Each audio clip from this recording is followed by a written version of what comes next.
2014 के बाद जब हमारे देश में एक शिफ्ट आता है नैरेटिव में और गवर्नमेंट चेंज होती है तो हमारे सोसाइटी के थिंकिंग में भी चेंज आता है। और तभी से ऐसी फिल्में जो कश्मीर फाइल हो, केरला स्टोरीज हो, वीर सावरकर हो, तानाजी हो या छत्रपति संभाजी महाराज के ऊपर बनी ये फिल्म छावा को लोकप्रियता मिलने लगी। यानी नैरेटिव्स में चेंज आने लग गए। राइट सेंट्रिक नैरेटिव आज लोकप्रिय होने लग गया है। लंबे चले भारतीय संस्कृति के ऊपर आक्रमण और इस आक्रमण का फल स्वरूप है कि हमारे देश में कई ऐसे थिंकर एंड फिलोसोफर हुए जिनकी मानसिकता भी उसी रूप से रूपांतरित हो गई। हम हिस्टोरिकल इनजस्टिस के ऊपर बात ना करके सौहार्द बनाने के लिए एक ऐसे समाज की रचना करने चले थे साथियों, जहां पर हिंदू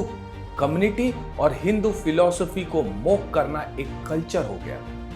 आज जब दौर बदला है तो हम ऐसे सिनेमा देख रहे हैं जहां नैरेटिव चेंज हो रहे हैं। आज हिंदू वापस गौरव महसूस कर रहा है और हिंदू खुलकर अपनी बात आज सामने रख रहा है। इस्लामिक आतताइयों ने जिस प्रकार से हमारे एजुकेशनल इंस्टीट्यूशन को तोड़ा, नालंदा को तोड़ा, तक्षशिला को तोड़ा, ऐसे कई ऐसे पूजा और धार्मिक स्थानों को क्षति पहुंचाई जहां से हम वापस नहीं आ सकते थे। कई ऐसे लिखे हुए किताबों को जलाया गया साथियों, जो आज होते तो हमारी संस्कृति कुछ और ही होती। लेकिन फिर भी बहरहाल आज हम देखते हैं कि भारत में वापस से सनातन का रिसर्जेंस हो रहा है, जहां वापस से हम हिंदुत्व की बात आम मीडिया के माध्यम से एक बड़े पलपिट पे कह पा रहे हैं।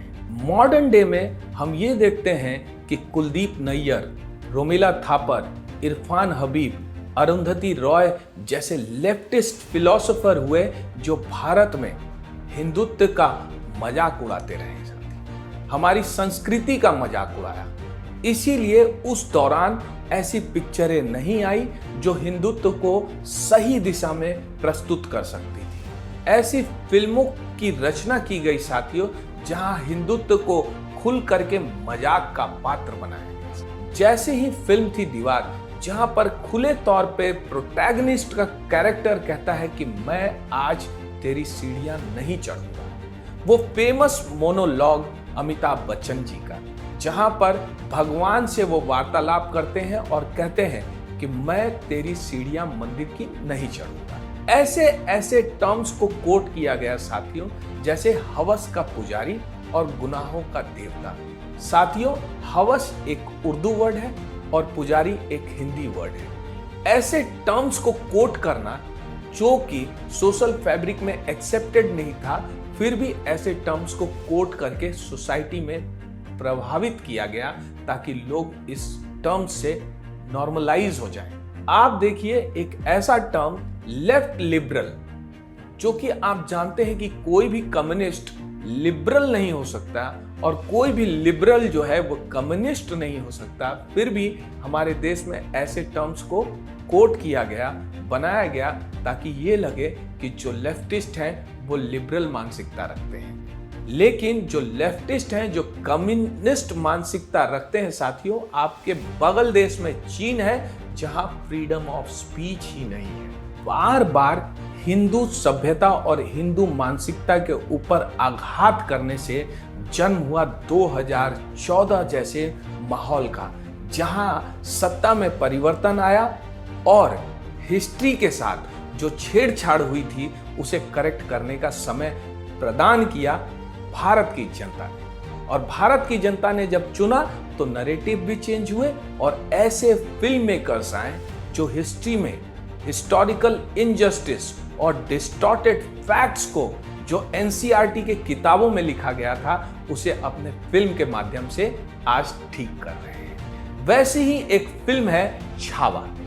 छत्रपति संभाजी महाराज की जो स्ट्रगल थी दक्कन में औरंगजेब के साथ, उसका डिपिक्शन है इस मूवी में। हालांकि इनकी स्टोरी के बारे में हमारे इतिहास के किसी भी किताब में एक पन्ने से भी ऊपर जिक्र नहीं मिलता है और आज हम देख रहे हैं कि ये पिक्चर किस भावनाओं से बनाई गई है और डिपिक्ट करती है उनका स्ट्रगल कि किस तरीके से 18वीं सदी में मराठों ने परचम बुलंद किया था भगवा का पूरे भारत के ऊपर मुगल साम्राज्य को हिलाकर। सांबा जी का जो डेडिकेटेड, उनका जो सेक्रीफाइस था, उसको रिप्रेजेंटेशन राइट मिला है इस पिक्चर में। बहुत सारे सीन्स ऐसे हैं इस पिक्चर में जो दिल दहला देंगे, जो आपको एक इमोशनल रोलर कोस्टर राइड पे ले जाएंगे। साथियों, ये फिल्म ना ही केवल सांबा जी की जीवन के दर्शन को दर्शाता है, बल्कि ये बताता है कि हिंदुओं को कितनी जद्दोजहद करनी पड़ी थी